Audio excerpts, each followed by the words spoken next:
PV Anwar MLA ഇപ്പോൾ പാണക്കാട് സാദിഖലി തങ്ങളുമായി കൂടിയാലോചന നടത്തിയിരിക്കുന്നു. വനനിയമ ഭേദഗതി ആയുധമാക്കിയാണ് അഥവാ വനനിയമ ഭേദഗതിയുടെ വാഹനത്തിലാണ് PV അൻവർ UDF-ലേക്ക് എത്തുക എന്നത് ഏറെക്കുറെ നിശ്ചയമായിരിക്കുന്നു. UDF-ലേക്കുള്ള വരവാണ് മുഖ്യമായിട്ടും ഈ രാഷ്ട്രീയ യാത്രയുടെ ലക്ഷ്യമെങ്കിലും അതിനുള്ളൊരു മറ എന്ന വണ്ണം, അതിൻ്റെ ഒരു കവചം എന്ന വണ്ണം ഉപയോഗിക്കുന്നത് വനനിയമ ഭേദഗതിയാണ്. അത് വളരെ വ്യക്തവുമാണ്. വനനിയമ ഭേദഗതി വിഷയത്തിലുള്ള അപാകതകളും അപകടങ്ങളും താൻ പാണക്കാട് തങ്ങളെ കണ്ട് ധരിപ്പിക്കുകയായിരുന്നു. മലയോര ഗ്രാമങ്ങളിലെ കർഷകരുടെ പ്രശ്നം ഇപ്പോൾ ലീഗ് കൂടി ഏറ്റെടുക്കുന്നു. അതിന് ധാർമ്മികമായ പിന്തുണ നൽകി എന്നാണ് ഇപ്പോൾ പറയുന്നത്. അഷ്കർ, തീർച്ചയായിട്ടും PV അൻവറിൻ്റെ UDF പ്രവേശനത്തിനുള്ള രാഷ്ട്രീയ വാഹനമായി വനനിയമ ഭേദഗതിയിന്മേലുള്ള ചർച്ച മാറുകയാണ്. ഈ വിഷയത്തിൽ പൂർണ്ണമായിട്ടുമുള്ള ധാർമ്മിക പിന്തുണയുണ്ട് എന്ന് തന്നെയാണ് PV അൻവറും പറഞ്ഞു വയ്ക്കുന്നത്. അതേസമയം നേരിട്ട് UDF-ലേക്കുള്ള പ്രവേശനം ചർച്ചയായില്ല എന്ന് പറയുമ്പോഴും വനനിയമ ഭേദഗതിയുടെ പശ്ചാത്തലത്തിൽ UDF-ലേക്കുള്ള പ്രവേശനം, അതാണ് ഇപ്പോൾ PV അൻവർ ഉദ്ദേശിക്കുന്നത്. അത് തന്നെയാണ് ഏറെക്കുറെ ഇപ്പോൾ സാധ്യമായിരിക്കുന്നതും. അപ്പോൾ ആദ്യ നീക്കം ഫലം കണ്ടു എന്ന് വേണം പറയാൻ, അല്ലേ അഷ്കർ? അരുൺ, തീർച്ചയായിട്ടും ആദ്യഘട്ടത്തിൽ ഒരുപക്ഷെ ഈ അൻവറിന് വേണ്ടി ശക്തമായി വാദിച്ചിരുന്ന മുസ്ലിം ലീഗിൻ്റെ അടുക്കലെത്തി PV അൻവർ അതിൻ്റെ ആദ്യ കടമ്പ തന്നെ പൂർത്തിയാക്കിയിരിക്കുന്നു, അല്ലെങ്കിൽ UDF പ്രവേശനത്തിനുള്ള ആദ്യ കടമ്പ തന്നെ പൂർത്തിയായിരിക്കുന്നു എന്ന് തന്നെ വേണം പറയാൻ. അതിൽ യാതൊരു സംശയവുമില്ല. പൂർണ്ണമായും ഒരു രാഷ്ട്രീയ പ്രവേശനത്തിന്, UDF പ്രവേശനത്തിന് വേണ്ടിയുള്ള എല്ലാ ഒരുക്കങ്ങളും അൻവർ ഈ ഘട്ടത്തിൽ പൂർത്തിയാക്കിയിരിക്കുന്നു. അതിനൊരു പിന്തുണ ലീഗിൻ്റെ ഭാഗത്ത് നിന്ന് ലഭിച്ചു എന്ന് തന്നെ വേണം മനസ്സിലാക്കാൻ.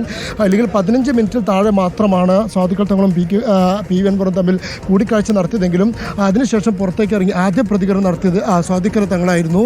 ഒരുപക്ഷെ മുന്നണി പ്രവേശനം പൂർത്തിയാവാത്തത് കൊണ്ടായിരിക്കും രണ്ട് നേതാക്കളും വ്യത്യസ്തമായിട്ടാണ് മാധ്യമങ്ങളെ കണ്ടത്, ഒരുമിച്ചല്ല. ആദ്യ ഘട്ടത്തിൽ തന്നെ സാദിഖൽ തങ്ങൾ പറഞ്ഞത് ഈ പറഞ്ഞതുപോലെ ശക്തിപ്പെടുത്തണം, UDF-നെ ശക്തിപ്പെടുത്തണം, 2026 അധികാരം പിടിക്കുക എന്നുള്ളത് പ്രധാനം തന്നെയാണ്, അതിനാവശ്യമായതെല്ലാം ചെയ്യും, അതിനെല്ലാം മുസ്ലിം ലീഗിൻ്റെ പിന്തുണ ഉണ്ടാവും എന്നുള്ള കാര്യം സാദിഖൽ തങ്ങൾ പറഞ്ഞു. സ്വാഭാവികമായും അത് PV അൻവറിന് കൂടിയുള്ള പിന്തുണയാണ് അത് എന്ന് തന്നെ വേണം നമുക്ക് വായിച്ചെടുക്കാൻ. എന്നാൽ PV അൻവർ അത്തരത്തിൽ രാഷ്ട്രീയ ചർച്ചകളൊന്നും നടന്നിട്ടില്ല, അല്ലെങ്കിൽ UDF മുന്നണി പ്രവേശനവുമായി ബന്ധപ്പെട്ട ചർച്ചകളൊന്നും നടന്നിട്ടില്ല എന്ന് പറയുമ്പോൾ പോലും തനിക്ക് ആവശ്യമായ പിന്തുണ, അല്ലെങ്കിൽ ആ വിഷയാധിഷ്ഠിതമായ പിന്തുണ, നിയമ ഭേദഗതിക്കെതിരെ താൻ നടത്തുന്ന പ്രതിഷേധങ്ങൾക്കും പ്രക്ഷോഭങ്ങൾക്കും എതിരെയുള്ള പിന്തുണ തനിക്ക് തങ്ങൾ ഉറപ്പ് നൽകിയിട്ടുണ്ട്, മുസ്ലിം ലീഗ് പാർട്ടിയും ഉറപ്പ് നൽകിയിട്ടുണ്ട് എന്നുള്ള കാര്യം PV അൻവർ പറഞ്ഞു വെക്കുന്നുണ്ട്. സ്വാഭാവികമായും അത് ആ വിഷയാധിഷ്ഠിത പിന്തുണ മാത്രമല്ല, ഒരു രാഷ്ട്രീയ മാറ്റത്തിൻ്റെ കൂടി പിന്തുണയാണ് എന്ന് തന്നെ നമുക്ക് മനസ്സിലാക്കേണ്ടി വരും. കാരണം അത്തരമൊരു ഘട്ടത്തിൽ കൂടിയാണ്, ഇല്ലെങ്കിൽ വരുന്ന UDF യോഗത്തിൽ അതടക്കമുള്ള കാര്യങ്ങൾ ചർച്ച ചെയ്യുമെന്ന് PV അൻവറും സാദിഖൽ തങ്ങളും കുഞ്ഞാലിക്കുട്ടിയും ഒക്കെ തന്നെ പറഞ്ഞു വെക്കുമ്പോൾ സ്വാഭാവികമായും അത് PV അൻവറിൻ്റെ മുന്നണി മാറ്റം, അല്ലെങ്കിൽ UDF-ലേക്കുള്ള PV അൻവറിൻ്റെ പ്രവേശനത്തിൻ്റെ ശക്തിപ്പെടുത്തൽ തന്നെയായി ഈ സന്ദർശനം മാറിയിരിക്കുന്നു.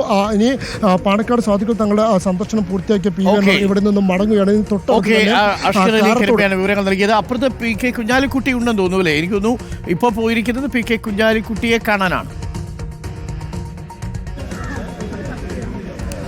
അരുൺ, ഇനി പോകുന്നത് അങ്ങോട്ടേക്കാണ്. ഇപ്പോൾ പാണക്കാട്ടെ വീട്ടിൽ നിന്ന് പുറത്തേക്ക് ഇറങ്ങി PV അൻവർ വാഹനത്തിലേക്ക് കയറുകയാണ്. ഇനി ഇവിടെ നിന്ന് നേരെ തൊട്ടടുത്ത് തന്നെയുള്ള ഏകദേശം 1 കിലോമീറ്റർ മാത്രം അകലെയുള്ള കാരത്തോട് PK കുഞ്ഞാലിക്കുട്ടിയുടെ വീട്ടിലേക്കാണ് PV അൻവർ പോകുന്നത്. മുസ്ലിം ലീഗിൽ നിന്നും ആദ്യമായ ഒരു പരസ്യ പിന്തുണ PV അൻവർ ലഭിച്ചത് PK കുഞ്ഞാലിക്കുട്ടിയുടെ ഭാഗത്ത് നിന്നാണ്. അതുകൊണ്ട് തന്നെ PV അൻവർ എന്തായാലും PK കുഞ്ഞാലിക്കുട്ടിയുടെ വസതിയിലും PV അൻവർ എത്തുന്നു എന്നുള്ളതാണ്.